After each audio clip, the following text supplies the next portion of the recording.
बंदो गुरुपद कंज कृपा सिंधु नररूप हरि महामोहतम पुंज जासु बचन रवि करनी करा धन्य धन्य सतगुरु सुखदा महिमा कही न जाए जो कुछ कहो तुम्हारी कृपा मोते कछु लो बसाए। प्रातः स्मरणीय आनंद श्री विभूषित परम पूज्य पाद सदगुरु महाराज के चरणों में कोटि कोटि नमन। विशिष्ट गुरुजन उपस्थित सत्संग प्रेमी महानुभावों, माताओं एवं बहनों, सभी के अंदर में बैठे हुए परमात्मा को कोटि कोटि नमन। महापुरुष की वाणी है, मनुष्य जीवन की सफलता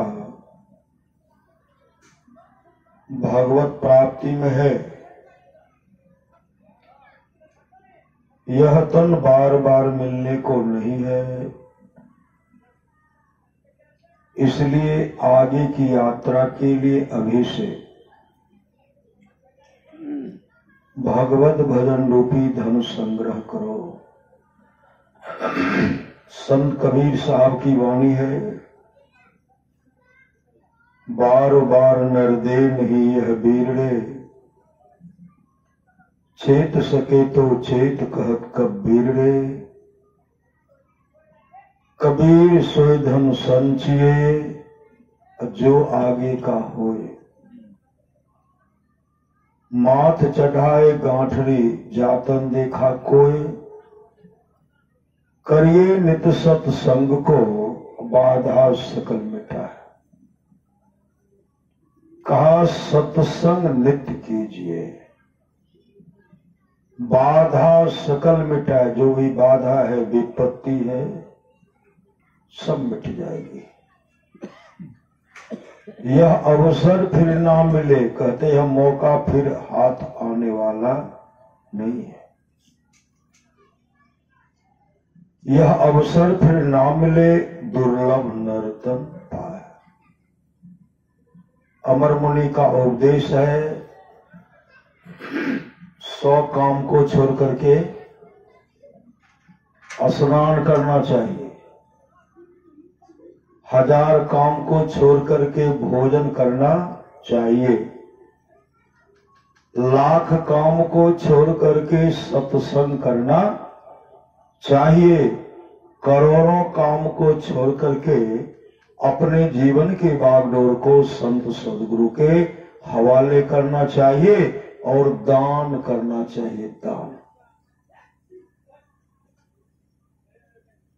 भगवान श्री कृष्ण की वाणी है, निष्पाप उद्धव जी, कोई कितना भी अश्वमेध यज्ञ कर ले, कृष्ण चंद्रायण आदि आदि व्रत कर ले, उसके द्वारा मैं सुलभता से प्राप्त नहीं होता। बस एक सत्संग ऐसा जरिया है जिसके द्वारा मैं सुलभता से प्राप्त हो जाता, उस भक्त के वश में हो जाता और उस भक्त का परम कल्याण हो जाता है। परमाराज सदगुरु महाराज की वाणी है, थोड़ा सा भी सत्संग करो तो बड़ा लाभ होता है, थोड़ा सा भी। किनको किनको लाभ हुआ?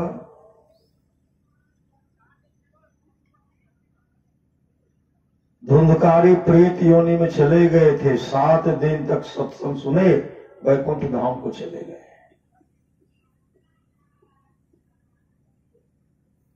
राजा परीक्षित को तक्षक दंश करने वाला था, 7वें दिन उनको तक्षक दंश करता और 7 दिन तक सत्संग सुने। वैकुंठ लोक से विमान आया, वैकुंठ लोक को चले गए। इस सत्संग को सत्संग का फल है। राजा कवास के 21 पीढ़ी तक का राजा नरक में पड़ा हुआ था। 21 पीढ़ी तक का राजा नरक में पड़ा हुआ था। किसी के जीवन में सदगुरु नहीं था, न सदगुरु था न सत्संग था। घोर नरक में पड़े हुए हैं। जमदूत मुकदर से कुटाई कर रहे हैं, पिटाई कर रहे हैं। और जब पीटते हैं तो चीखते चिल्लाते हैं, कोई तो मुझे बचाओ। कौन बचाएंगे? कौन बचाएंगे? जीवन में सदगुरु नहीं, जीवन में सत्संग। देखते हैं ना बगल में सत्संग है ना, कितने आदमी आते हैं मंदिर में, कितने आदमी आते हैं। सबके भाग में लिखा हुआ नहीं है। कर्महीन को ना मिले भली वस्तु की भोग, और दाग पके मुख काक को भयो पाक की रोग। काश्मीरी दाग फल होता है, पकता है, सब कौवा को पपिया घाव हो जाता है। और जब पक करके वह दुकान में सज जाता है तो सबके मुख में जो पपिया घाव सब तब छूटता है। अब तो है ये, नहीं तो क्या खाएगा। श्री सतगुरु। तो कर्महीन को ना मिले भली वस्तु की भोग।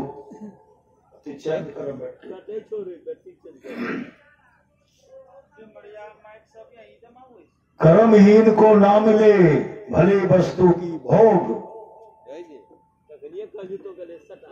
दाख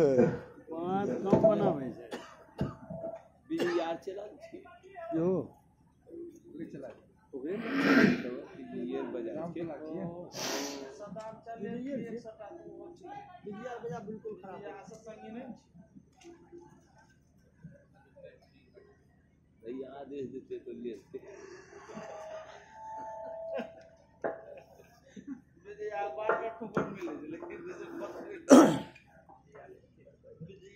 श्री सद्गुरु महाराज की जय। कर्महीन को ना मिले भली वस्तु की भोग, दाख पके मुख काक को भयो पाक की रोग। रज्जब दाना खुच खुचा। रज्जब किसको कहते हैं? रज्जब कहते हैं गर्री को। धान में गर्री नहीं होता है। चावल को सिझाइए, 1 किलो दीजिए, सिझेगा।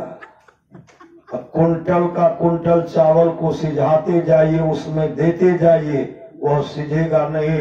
अगर मुंह में गया, दांत में जैसे दांत बैठा, फट बाहर निकलेगा इधर से उधर। सही सदगुरु।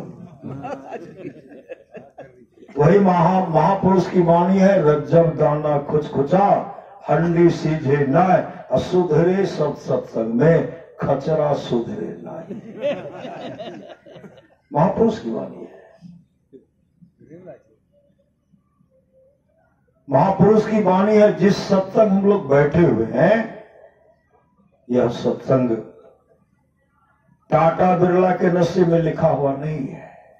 यह सत्संग श्रद्धालु, गुरु के दुलारे, गुरु के प्यारे के झोले में रखा हुआ है। जो गुरु के दुलारे हैं, जो गुरु के प्यारे हैं, वो सत्संग में आए हैं। और जो गुरु के दुलारे, गुरु के प्यारे हैं, जो ऐसे हैं कि हम वहां नहीं जा सकते हैं, ऐसे दुलारे प्यारे घर में भी बैठ करके सुन रहे हैं। और जो काट छांट कर रहे हैं, वो न गुरु के दुलारे हैं, न ईश्वर के प्यारे हैं। श्री सद्गुरु। ऐसे लोगों की बहुत बड़ी फजीहत होगी। मूर्ख को समझावते, महापुरुष की वाणी है, नगर भ्रमिए गुरु करे उपदेशवा हो, सेहो मन सुतल निचेत, उठो उठो आहो मन गुरु के भजन करो, करो सत्संग सो प्रीत। फिर महापुरुष कहते हैं, मूर्ख को समझावते ज्ञान गांठ सो जाए, कोयला हुए न उजला सोमन सावन लगा। जो भागशाली होंगे एक ठोकर में चित जाएंगे, जो भाग के खोटे होंगे तो कर्महीन को ना मिले भलो बस्ती की भोग। कर्म के हीन होंगे वो सत्संग में नहीं आएंगे। जिस सत्संग हम लोग बैठे हुए हैं, यह सत्संग टाटा बिरला के नसीब में लिखा हुआ नहीं है। यह सत्संग श्रद्धालु के, भिखारी के, गुरु के दुलारे, गुरु के प्यारे के झोले में रखा हुआ है यह सत्संग। प्रधानमंत्री मुख्यमंत्री ने स्वागत लिखा नहीं है। श्री सदगुरु दरोगा प्रसाद राय, श्री सदगुरु महाराज की जय। आप लोग जानते होंगे, जी हाँ जानते। दरोगा प्रसाद राय बिहार के मुख्यमंत्री थे। और हमारे संत शिशु सूरजी महाराज जो गुरुदेव के जन्म स्थान मझुआ में रहते थे, खोखसीसिया मझुआ में रहते थे, वो पढ़े लिखे नहीं थे ना। जहां भी जाते थे ना, एक सिलेट पार्टी रखते थे, पेंसिल रखते थे, कॉपी रखते थे और कहते थे हमरा आ लिख देते। श्री सदगुरु बहुत आदमी लिखते थे। हम भी बाबा के साथ महाराज के सत्संग करते थे, धीरे लिख देते थे और इतने बड़े विद्वान बने।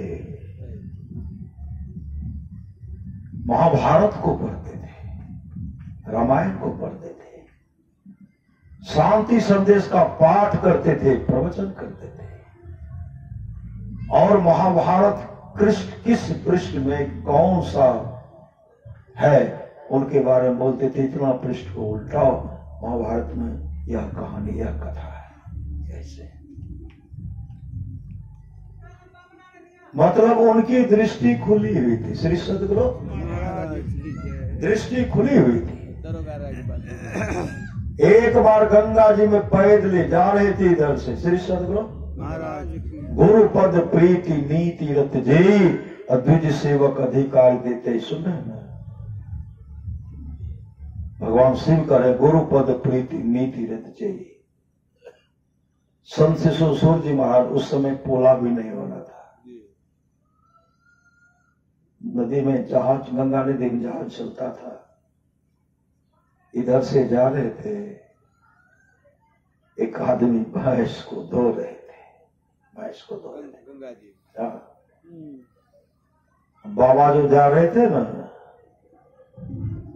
वो क्या कहते हैं, उत्तर का लोग जो है पूरे पागल है। उत्तर का लोग पूरे पागल। बस बार हम लोग गंगिया को मायने नहीं देते, इसमें पखाना भी करते हैं, क्या से क्या नहीं करते लोग। वहां को उत्तर से लोग आते हैं, नया नया बर्तन ला करके उसको भरते हैं, तब जाकर के पूजा करते हैं। हम लोग कहाँ पूजा करते हैं। एक ठो आ रहा है, एक ठो आ रहा है, ये जानते सुबह। आज तक तो इसके गुरुदेव गंगा जी में पैदल नहीं चले और सब उनके पीछे माथा पच्ची कर रहे हैं। शिशु भाई से बात को सुन गए, अभी सुन रहे थे, न भज मन सतगुरु दयाल काटे जम चला। नाम का सुमरन करते हुए खड़ा पहने हुए थे, गंगा जी में पैदल पार हो गए, पैदल पार। श्री सदगुरु महाराज जैसे कुप्पा घाट पहुंचे ना, जब गुरुदेव को प्रणाम करते हैं, गुरुदेव छड़ी उठा लिए।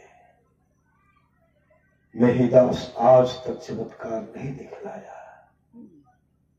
तुम्हारे पास रुपया नहीं था जो गंगा जी में पैदल चलाया? वो कान पकड़ करके उठ बैठ करने लगे, हुजूर बोल नहीं वो सब हमारा पते न रहले, हम तो गंगा जी में पैदले, हमारा कहाँ पता चले, अहे की कृपा से हम पार भाग गए। श्री सदगुरु कान पकड़ के उठ बैठ कर रहे।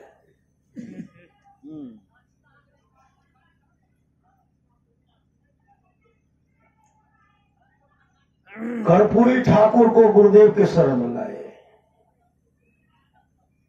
इंदिरा गांधी को भी लाए, श्री सदगुरु महाराज की जय। जगन्नाथ मिश्र को भी लाए।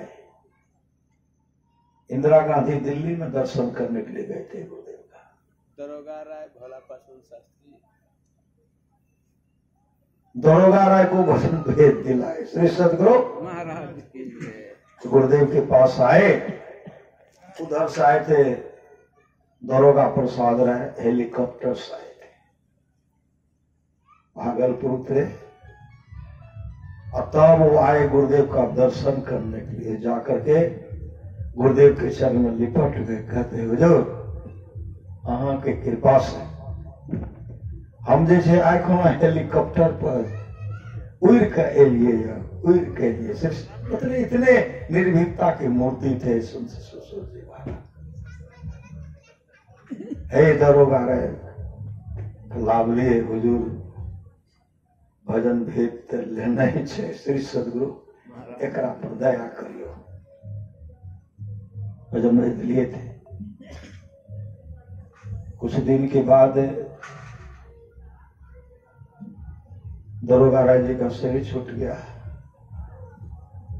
संत शिशुसुर जी महाराज कहते हुजूर दरोगा प्रसाद राय जी भजन भेद लिखे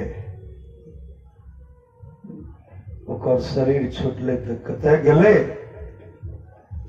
गुरुदेव कहते दरोगा प्रसाद राय बहुत गरीब घर में जन्म लिया, गरीब घर, लेकिन मानव का शरीर मिला है, भक्ति उनका प्रारंभ होगा। क्यों? वो बराबर सत्संग नहीं करते थे, मंत्री न था, मुख्यमंत्री था।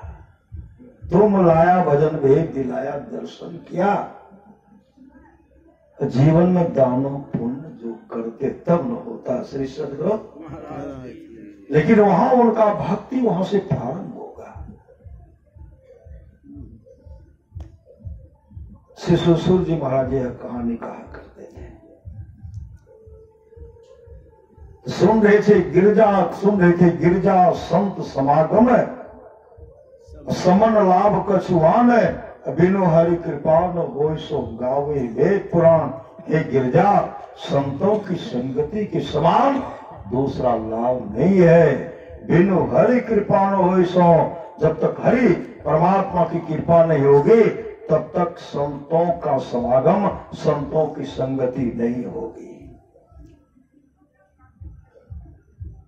महाराज महाराज कहते हैं सत्संग करने के लिए बादशाही ठाट बाट की जरूरत नहीं है। वृक्ष के नीचे घास बिछा करके भी सत्संग करने के लिए सदा तैयार रहो, सदा तैयार।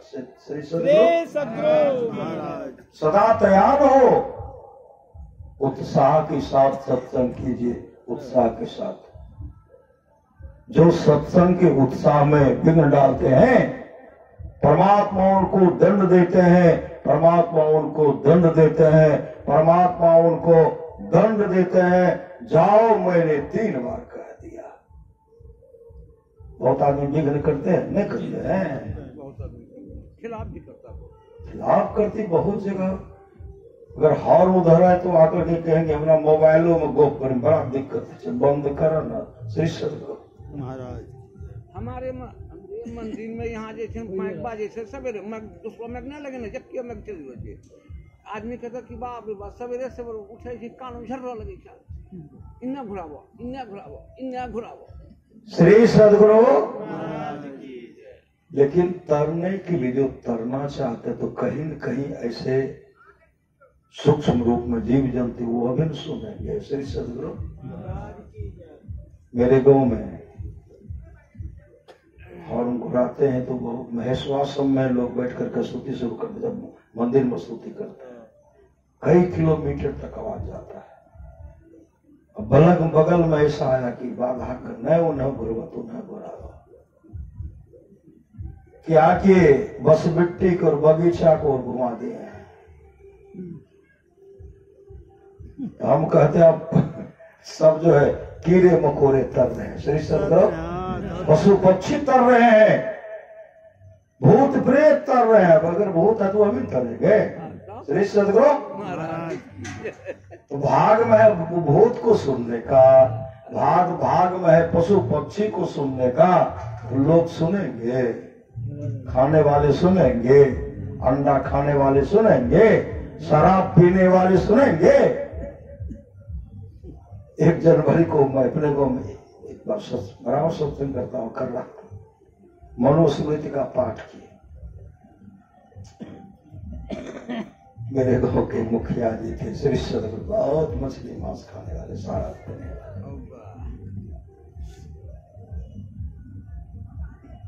क्या कहते हैं, सत्संग महाराज, सत्संगत महाराज।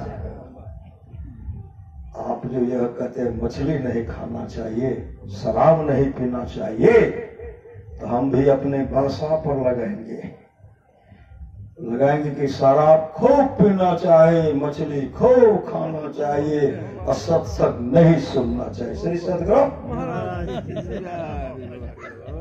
अब देखिए, श्री सदगुरु इतना उनका मतलब इतने आगे बढ़े थे ना, अपना सदाचारी रहेंगे तब न पुत्र होगा। श्री सदगुरु शराब पीने में मस्त रहते थे, पद और नगर निगम हो गया हम लोग का, श्री सदगुरु नगर पंचायत मुखिया का पद, घमंड होगा, मुखिया का पद समाप्त हो गया। जहां जहां जमीन खरीदते सब जमीन बिक गया, श्री सदगुरु बिक गया। एक नंबर का श्री सदगुरु अब पति पत्नी मिल करके मकई काटते हैं, श्री सदगुरु भुट्टा छिलते हैं, तो क्या करते हैं, योगाभ्यास से हम रामदेव बाबा, श्री सदगुरु अरे हो गया कीजिए। श्री सदगुरु पुत्र भर दिन शराब पी करके मस्त रहते, शराब पी करके। इसलिए महापुरुष की वाणी है, अपने पुत्र को भी सही ज्ञान दीजिए, अपने पुत्र को भी अपने भी आइए, अपने पुत्र को भी लाइए। अगर उनसे आप कुछ उम्मीद करना चाहते हैं, आपका सेवा करे, अपने भी सत्संग कीजिए, उनको भी सत्संग में लाइए। श्री सदगुरु महाराज की जय। जैसे नशा का लत लगा, नशा का जो हुआ शिकार, उजरा उसका घर परिवार, बाजार में सुंदर मकान था वह भी चला गया, गांव में चला गया, वहां चला गया। जब मिलते हैं ना, जय जय गुरु, तो जय गुरु श्री सदगुरु महाराज जय गुरु, और मिलते हैं तो सत्संगत महाराज जय गुरु करते हैं। हाँ? ना छूटेगा तो पीते पीते सब बर्बाद हो गया। श्री सदगुरु महापुरुष की वाणी है, अभी सुन रहे थे ना, भगवान शिव की वाणी सुन रहे थे। धन की 3 गति है, धन की 3 गति है। पहला क्या है, पहला दान, धन का दान, अन्न दान, द्रव्य दान, वस्त्र दान आदि आदि दान करते हैं। लेकिन शरीर रूपी धन को भी सत्संग में लगाइए, वह सर्वोपरि दान है। श्री सदगुरु जो आप लोग इस शरीर को 2 घंटा जो बैठ करके सत्संग सुन रहे हैं और नाम का सुमरण श्वासारूपी पूंजी के साथ जो नाम का सुमरण कर रहे हैं, ये सर्वोपरि दान है। श्री सदगुरु महाराज की सर्वोपरि दान है। जो आप तमाम करते हैं, जो सत्संग में आते हैं, जो नाम का सुमरण करते हैं, उस नाम का सुमरण करते हैं। सत्संगी लोग तो हमेशा धन, स्वसा रूपी धन को दान करते हैं। श्री सदगुरु महाराज की अब सुन लेते ना, राम ही सुमेरिये गाइए, राम ही सुमेरिये गाइए, राम ही संतत सुनिए, राम गुण ग्राम ही। स्वसा रूपी पूंजी को बचा करके रखिए। उसे बचा पाएंगे? बचेगा कब? जब नाम का सुमरण करेंगे, नाम से श्वास को जोड़ेंगे, समझिए आपका वो धन बच गया। श्री सदगुरु वह श्वासारूपी पूंजी एक न एक दिन आपको आपका परम कल्याण कर देंगे, परम कल्याण। सिकंदर को तो श्वासारूपी पूंजी मिला था ना, बात समझ, बादशाह था, बहुत बड़े धन को संग्रह करने वाले बादशाह थे, विश्व विजेता थे।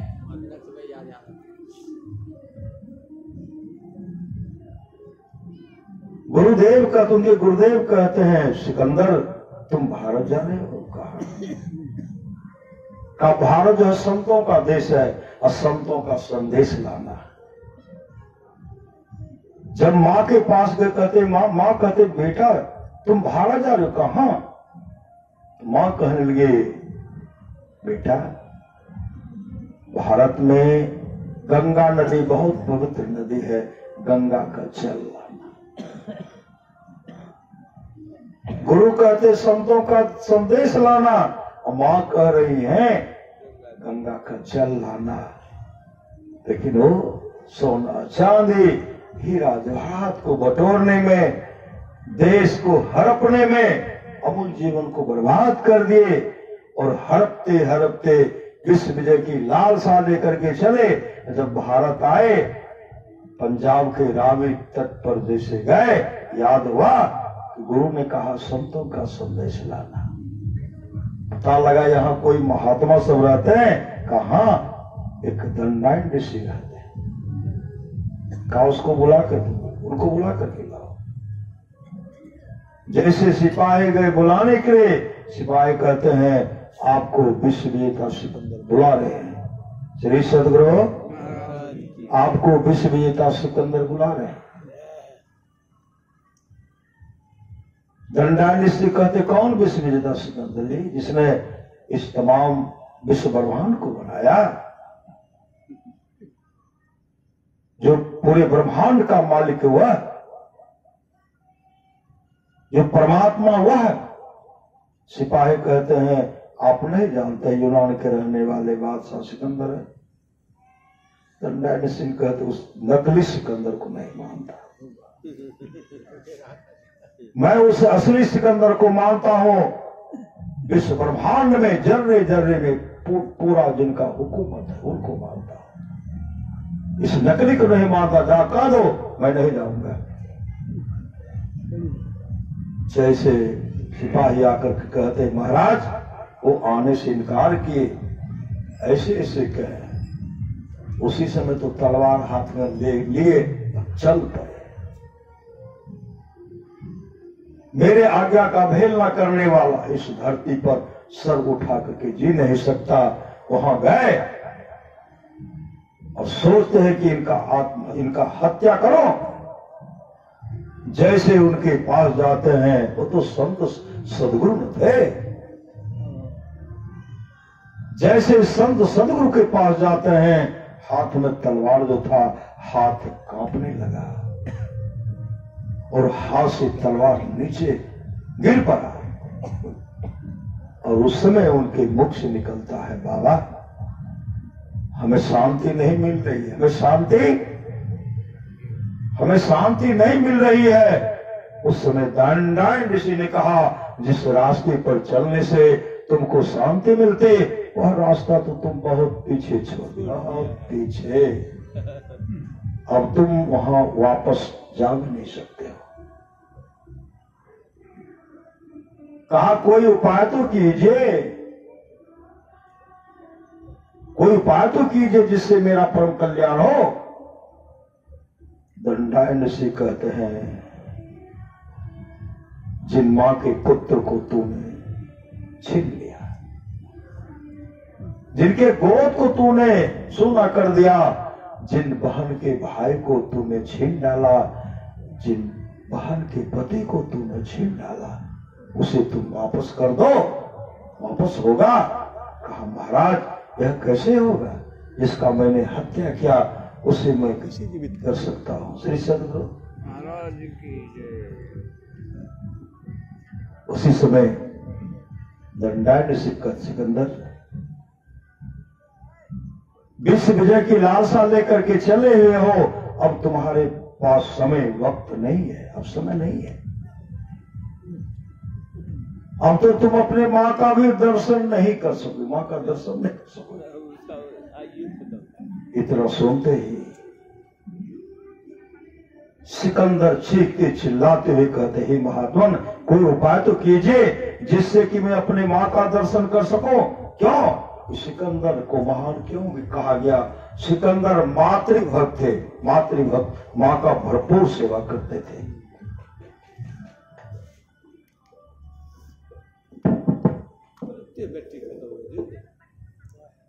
श्री सदगुरु महाराज की जय। मां का भरपूर सेवा करते थे, मां का भरपूर सेवा करते थे। अब तो तू अपने मां का वह दर्शन नहीं कर सकोगे। विश्व विजय की लालसा के ख्याल को छोड़ करके वापस मुड़े, सर में दर्द उठा और दंडायन से ने कहा था 120 दिन तुम बचोगे, 300 का 120। सिकंदर चाहते तो उस समय अपने जीवन के बागडोर को संत सद्गुरु के हवाले करके वो अपने जीवन को मंगलमय बना लेते, वो मोक्ष को भी प्राप्त कर लेते।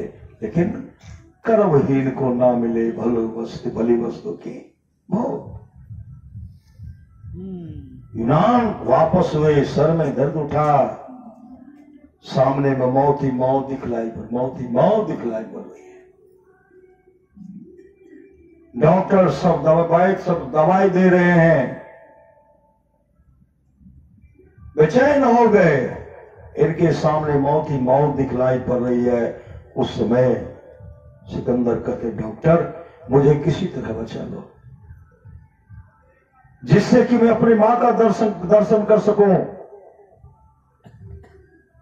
सोना चांदी हीरा जवाहरात का अंबार लगा दूंगा, आधा राज तक दे दूंगा, लेकिन मुझे किसी तरह बचा दो।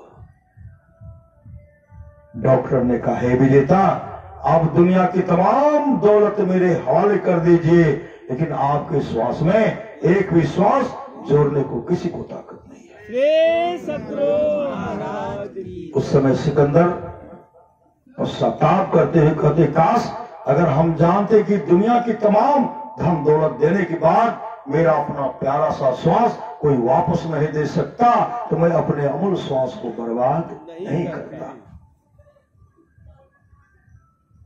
संत कबीर साहब की वाणी है, कहता हूं कहीं जाता हूं कहीं बजाए ढोल, सौसा खाली जात है 3 लोक का मोल, ऐसे महंगे मोल का एक श्वास जो जाए 3 लोक न पट करे, काहे धूर मिलाए। श्री सद्गुरु महापुरुष की वाणी है, नाम लगन छोटे नहीं। आप जो हैं, आप तमाम नाम का सुमरन हमेशा करते रहिए। नाम संसारों की पूंजी, आप लोग नाम का सुमरन करते हुए, सत्संग सुनते हुए जो दान कर रहे हैं तो जमा हो रहा है। श्री सद्गुरु मकई बोते हैं ना, एक बीज डालते हैं, उसमें कितना होता है? 1 किलो।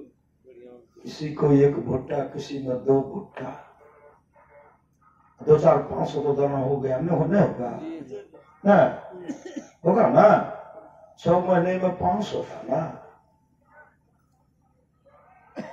एक पॉकेट में 30,000 नहीं, सिर्फ सदगुरु अभी 3,000 है तो उसका 30,000 लगाएंगे तब ना।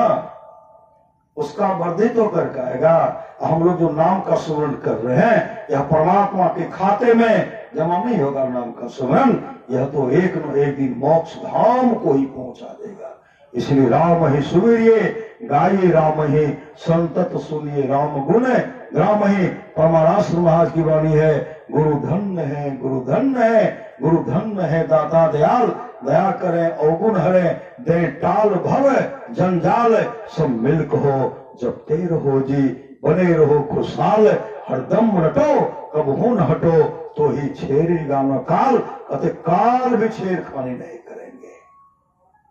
इसलिए नाम का सुमरण हमेशा करती रहिए।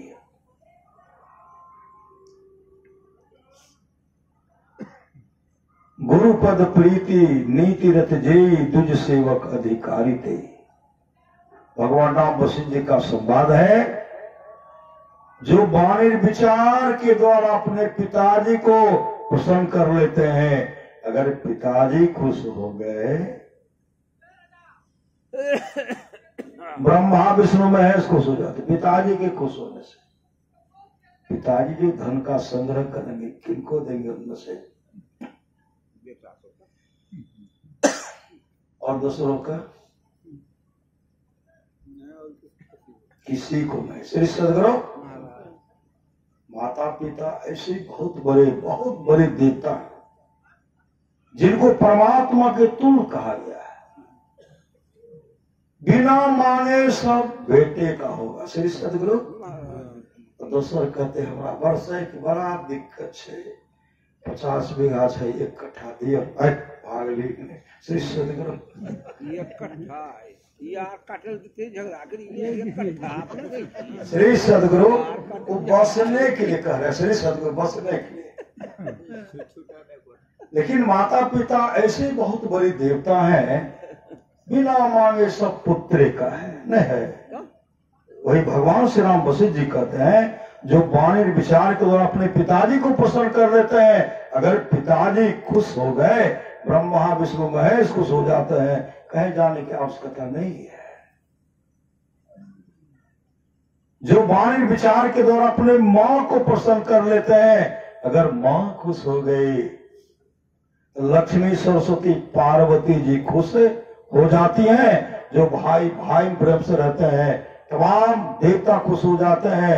जो गोतनी में प्रेम से रह रही हैं, तमाम देवियां खुश हो जाती हैं। जो गुरु को प्रसन्न कर लेते हैं, विश्व ब्रह्मांड में जितनी ऋषि मुनि है सब खुश हो जाते हैं। कह जाने का आवश्यकता है। इसलिए परमाराष्ट्र महाराज ने कहा, परिवार के साथ रह करके भक्ति करो, परिवार के साथ रह करके। किसी ने कहा, हुजूर आप तो कहते हैं परिवार के साथ रह करके भक्ति करो, आप विवाह क्यों नहीं किए? गुरुदेव कहते हैं, मुझे पहले पता नहीं था। श्री सदगुरु महाराज की जय। अगर कोई बताने वाला रहता ना, तब मैं भी उस बंधन में बंध जाता। लेकिन मेरे अंदर भी इतना वैराग जग गया था ना, कि 75 बीघा जमीन भी मेरे सामने तुच्छ दिखलाई पड़ता था। संसार का तमाम संपदा मेरे सामने तुच्छ दिखलाई पड़ता था। मैंने वैरागी जीवन धारण किया, संन्यास बना, और खोजते खोजते ढूंढते ढूंढते इस निष्कर्ष पर मैं पहुंचा हूं कि मैं जो इतना भटका, वह भटकना छोड़ करके आप लोग परिवार के साथ रह करके भक्ति कर सकते हैं। जो परिवार के साथ रह करके भक्ति करता है वह सोलहन्नी मर्द है, सोलहन्नी परिवार के साथ रहने वाले। और जो घर द्वार छोड़ करके जंगल में जा करके इधर उधर भटक रहे, अठन्नी मर्द है, सन्यासी अठन्नी मर्द है। गुरुदेव ने कहा, मेरा संत मत का सत्संग जो है यह गृहस्थ पर निर्भर करता है। गृहस्थ पर, गृहस्थ समय भी देता है, गृहस्थ दान भी करता है, गृहस्थ संत महात्मा का सम्मान भी करता है। इसलिए वह स्वलहनी मर्द है। सही सदगुरु। घर में हुआ खटपट, चला बाबा जी मठ पर परा काम तो रमते राम में परा फक्का टुक्कम टुक्का। चलो सबसे अच्छा गृहस्थी पक्का। सही सदगुरु। घर छोड़ने की कोई आवश्यकता नहीं। गुरुदेव ने कहा वो संन्यास का परंपरा जो था मैंने सबको समाप्त कर दिया, मैंने उसे समाप्त कर दिया है। लाख वर्ष पहले तपस्या करना पड़ता था ना। गुरुदेव कहते जो 2 मिनट को छोड़िए, 2 सेकंड, 1 सेकंड भी जिसका ठीक जाप हो गया उनकी अंतर की दृष्टि खुल जाएगी। श्री सदगुरु। किस सेकंड में काम बनता है। किसी ने कहा हुजूर पहले हम तारा को देखते थे, पहले चंद्रमा को देखते थे, पहले सूरज को देखते थे, पीली नीली लाल सफेदी स्याही सम्मुख आता है, प्रकाश की छटक को देखते थे, लेकिन अब नहीं देख रहा। गुरुदेव ने कहा वह ये है, जहां तुम देखे हो वहीं है, वह कहीं भागा नहीं है, तुम ही वहां से हट गए। श्री सदगुरु।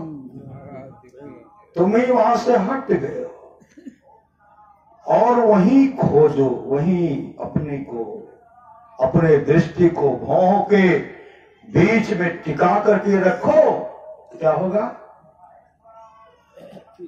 चमके बिंदु सूक्ष्म उज्जवल ब्रह्म ज्योति अनुपम लख लीजे, जगमग रूप ब्रह्मांडा निरख की ज्योति तजे दीजे, शब्द सुरत अभ्यास सरलतर करी सार समझ गए लीजे, ऐसी जुगति कायागढ़ त्यागी भाव भ्रम भेद सकल मल छीजे, भव खंडन आरती निर्मल करी में ही अमृत रस दीजे। भगवान कृष्ण गए, भगवान कृष्ण के यहाँ गए देवर्षि नारद जी। देवर्षि नारद जी जब गए तो देखते हैं मां रुक्मणी रसोई घर में रसोई बना रही है। इतनी श्रद्धा से बना रही है, इतनी श्रद्धा से वो बना रही है। बनाने के बाद श्री सदगुरु इतनी श्रद्धा से वो भोजन बना रही है। देवर्षि नारद वहां पहुंचे। देवर्षि नारद मां रुक्मणी से कहने लगे श्री सदगुरु आप रसोई घर में रसोई बना रहे अकेले, प्रभु कहां। प्रभु मां रुक्मणी कहने लगी प्रभु पूजा घर में ध्यान कर रहे, पूजा घर में ध्यान कर रहे हैं। जैसे देवर्षि नारद वहां गए ना, क्या देखते हैं भगवान कृष्ण का मुखाकृति मुखमंडल चमक रहा था, मुखमंडल चमक रहा था, मुखाकृति मुखमंडल चमक रहा था। और देवर्षि नारद देख रहे हैं और भगवान कृष्ण जब ध्यान से निवृत्त हुए हंस करके देवर्षि नारद से कहते आइए देवर्षि आइए।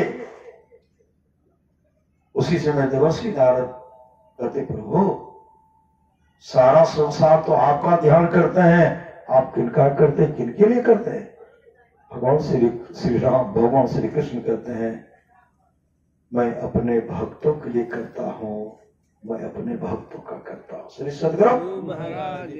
क्योंकि ईश्वर अंश जीव अविनाशी अचेतन अमल सह सुख राशि जर्रे जर्रे में सबके अंदर वही परमात्मा बैठे, सबके अंदर बैठे। सुन रहे थे धन घरी सो जब सत्संगा, धन जन्म द्विज भगति अभंगा, राम कथा के ते अधिकारी, जिनके सत्संगति अति प्यारी। आप लोग जानते होंगे भगवान बुद्ध के समय की बात है। सेठ अनाथ पिंडक गए ससुराल में। अनाथ पिंडक ससुराल गए और उनका पहले का नाम था सुनंद।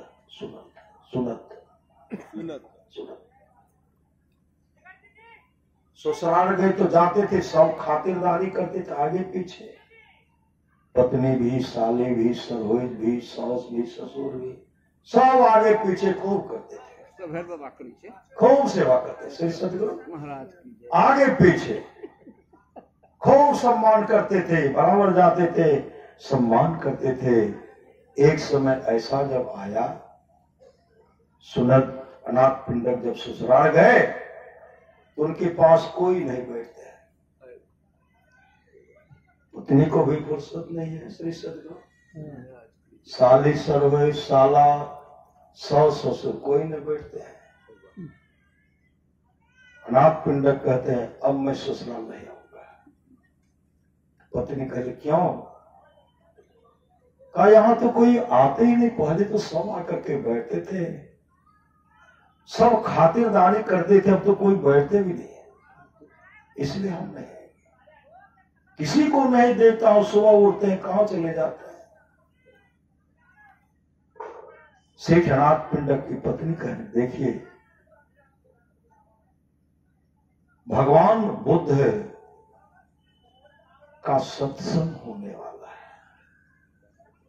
मेरे पिताजी, मेरी माँ, मेरे भाई, मेरे सगे संबंधी सब लग करके उसमें सत्संग का आयोजन अच्छा ढंग से कैसे सफल होगा उसी में लगे हुए हैं। और आज भगवान बुद्ध आएंगे और बहुत अंतर्यामी सदगुरु है। आज ठहर जाइए, एक बार आप उनका दर्शन कर लीजिएगा ना, आपका विचार बदल जाएगा। तब सुनंद कहते हैं, अनाथ पिंडक कहता अच्छा ठीक है, आज मैं देख रहा हूं, देख लेता हूं, फिर जाऊंगा तो आऊंगा।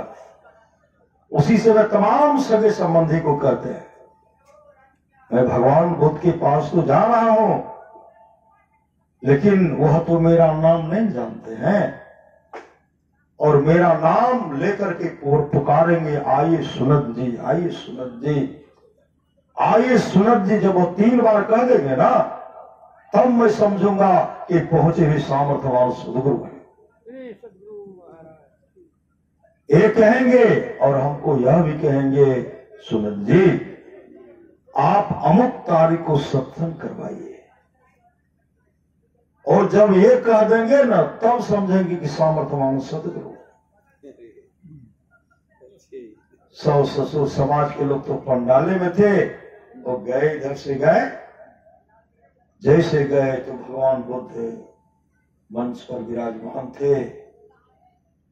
ये जाकर के खड़े, हाथ नहीं जोड़ते, श्री सदगुरु महाराज हाथ नहीं जोड़ते। भगवान बुद्ध कहते हैं आइए सुनत जी, आइए सुनत जी, आइए सुनत जी। माथा ठंडा गया। श्री सदगुरु हम तो सिर्फ पत्नी को बोले, हमारी पत्नी तो घरे पर है। अच्छा सुनत जी बैठिए, बैठाए।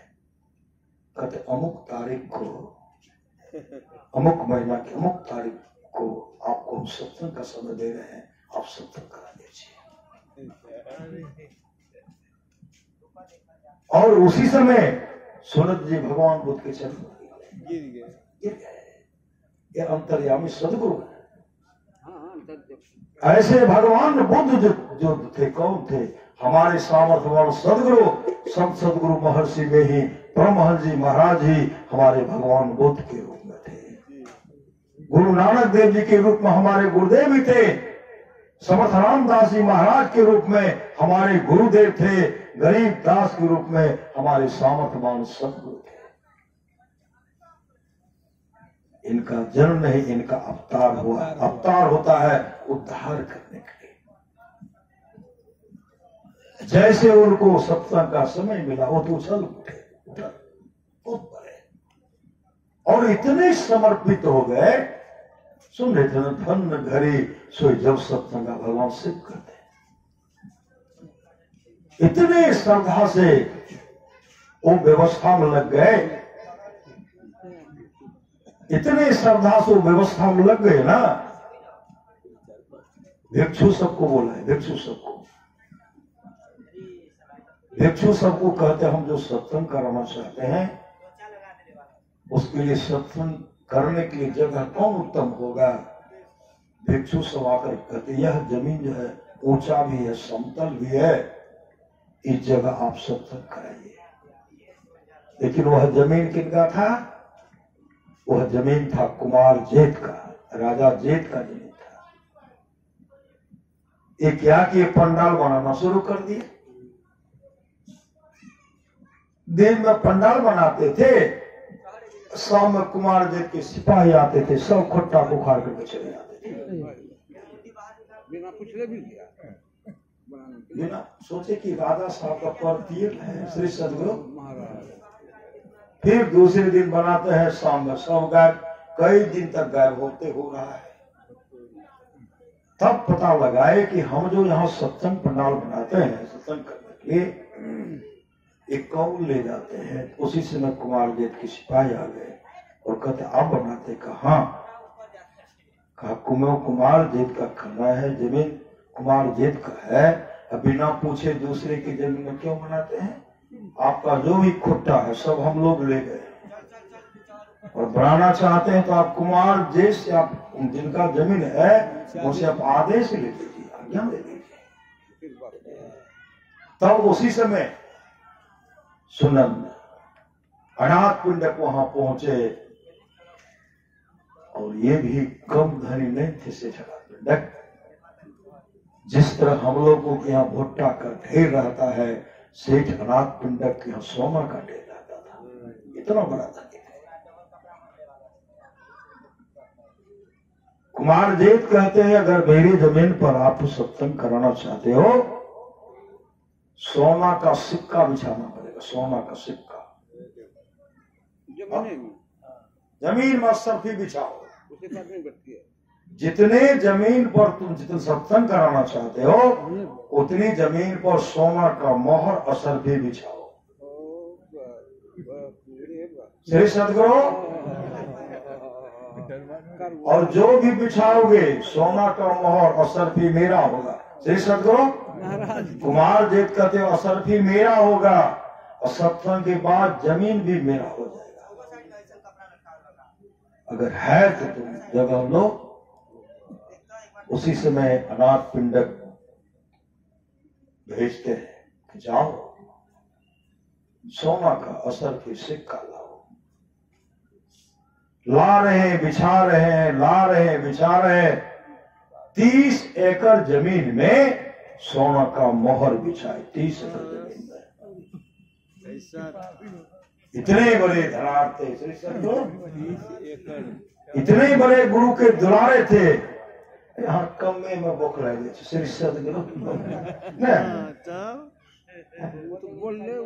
ये कोई द्वापर युग की बात नहीं है, सतयुग की बात नहीं है, ये तो कलयुग की बात है।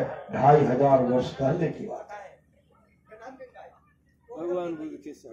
जब बिछाने लगे ना 30 एकड़ में बिछाए। सन्यासी सबसे कहते हैं और जमीन करने में भरपूर हो गया।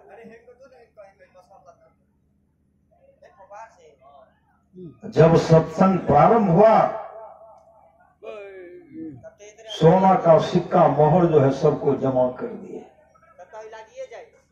सत्संग हो रहा है। कुमार जेठ भी सत्संग में आए। कुमार जेठ भी सत्संग सुनते थे। कई दिनों तक सत्संग चलता रहा, कई दिनों तक चलता रहा। जब सत्संग समाप्त हो गया सोना का मोहर जो है वही जमीन पर पड़ा हुआ है। श्री सदगुरु सेठनाथ पिंडक कहते हैं महाराज सोना का मोहर जो आप ले जाइए और जमीन भी आपका मैंने खाली कर दिया है।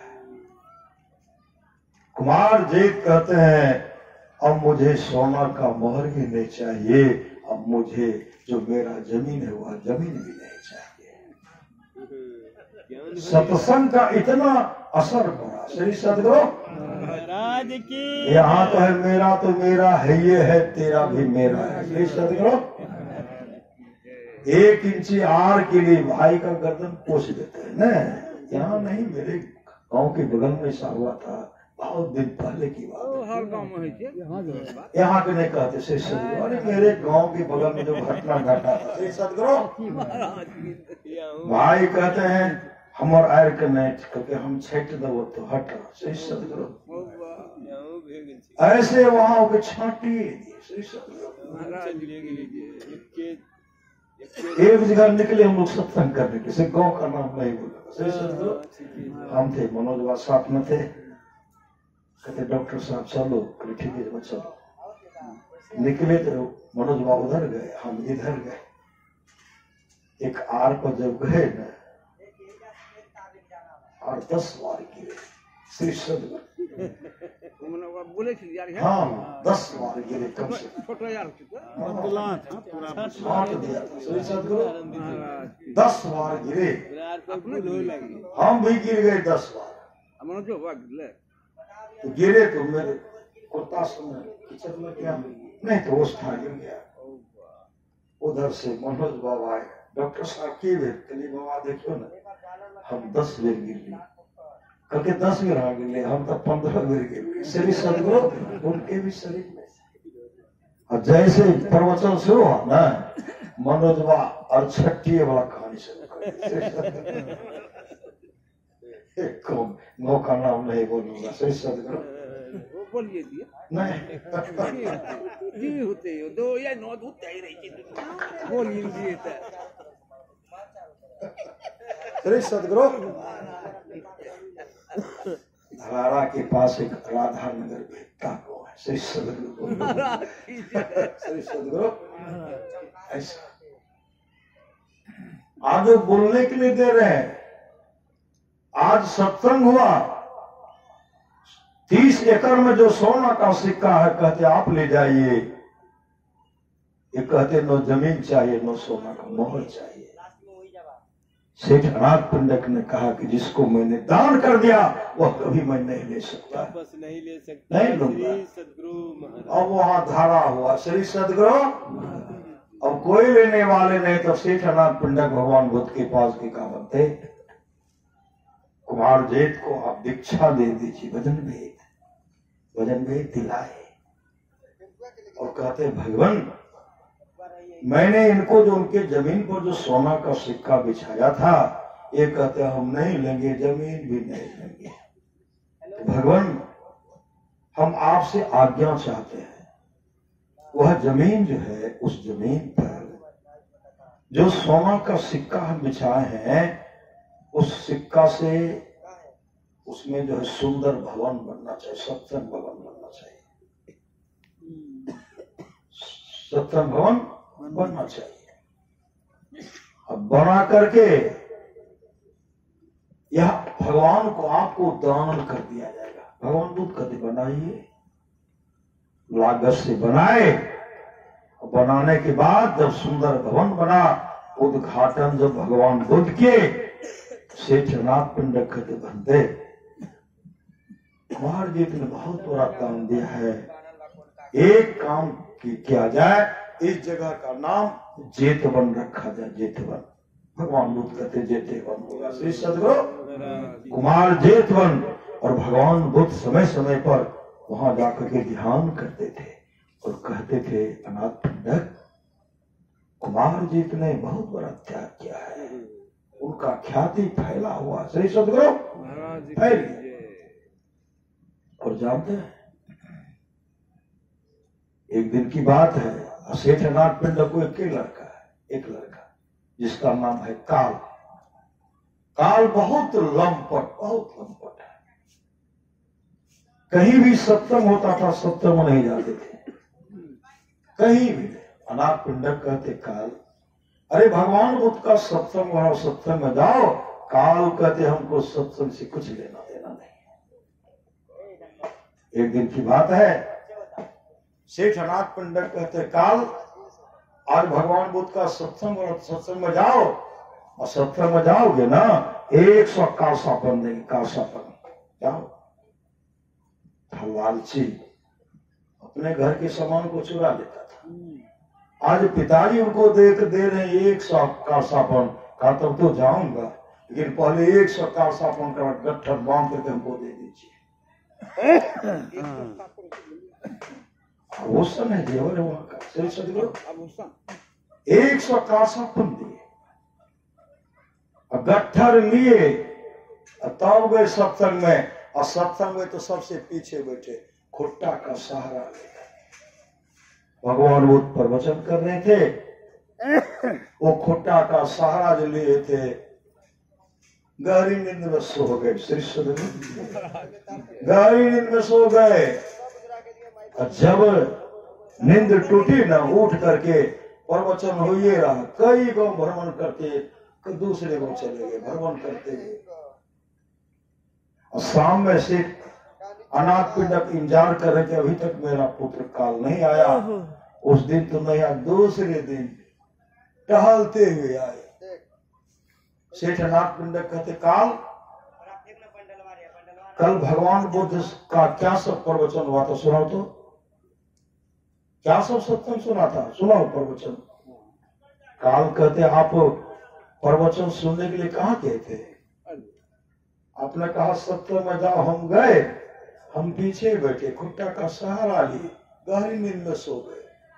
नींद टूट गए, उठ करके कई गांव घूमते घूमते भी आ रहे, लेकिन झूठ नहीं बोले। सही सदगुरु सच बोलिए। सेठ अनाथ पिंडक कहते, आज तुम फिर जाओ। अब नहीं जाएंगे।